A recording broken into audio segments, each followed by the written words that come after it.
So ayan mga technique, bali na reformat na po natin siya. So ito, naka-install na tayo panibagong operating system. Tapos ayun nga, unfortunately kasi dati yung itong kanyang hindi gumagana.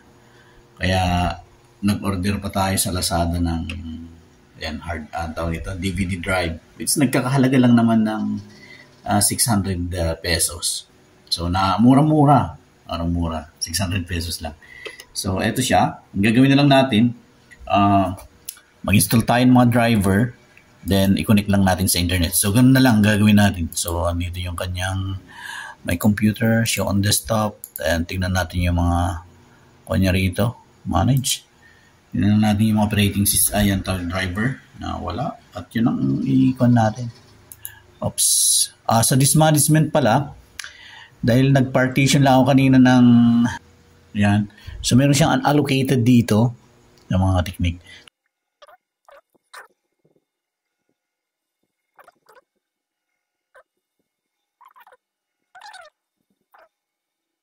Okay na siya. So, yan. Tapos na po tayo rito. Mag-install tayo ng mga driver. Device manager. Ayan. So, yan mga technique. Ang dami niyang mga hardware na wala pang driver.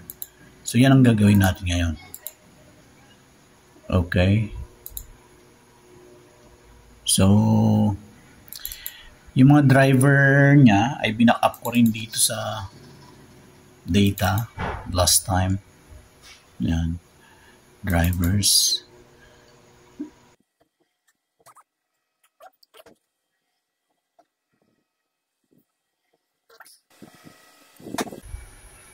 Ayun.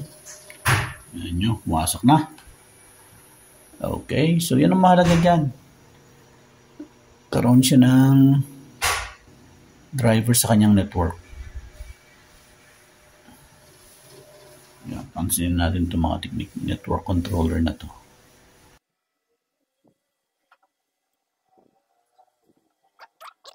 Ayun, masok na yung wifi, yan, no? Realtek. Thanks God, okay na.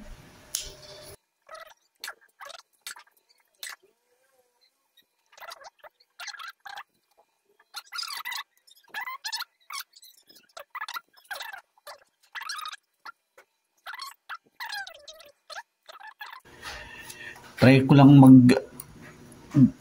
iping ko lang yung Google ping.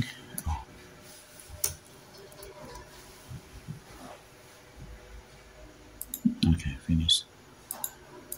Ping www.google.com space T enter. Yo, nagre-reply ng Google mga technique. So, ibig sabihin, online na tayo. Ang problema, wala tayong pangalan nito, web browser. So, magda-download tayo ng Google Chrome ngayon. So, yung mga technique, try natin i-install itong mga kanito. Firefox.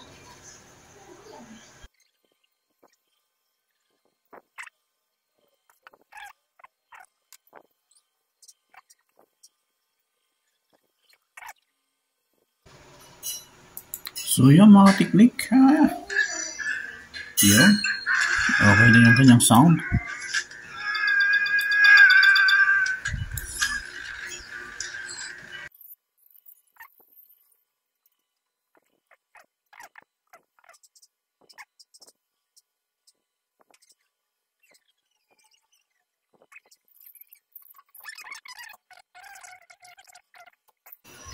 So, yan. Ang mga technique at yan. At least, medyo pandin. Medyo, napagana na rin. So, thanks God. At, yan. Medyo napagasto lang tayo dun sa ating DVD writer. Pero okay lang naman kasi magagamit pa naman natin yun sa magiging tools natin yun. So far, useful yun sa pag i-install ng mga operating system. So thank you din sa Lazada. Thanks God sa kaalaman. Yan. At hanggang dito lang tayo mga technique. More power sa inyong lahat and God bless.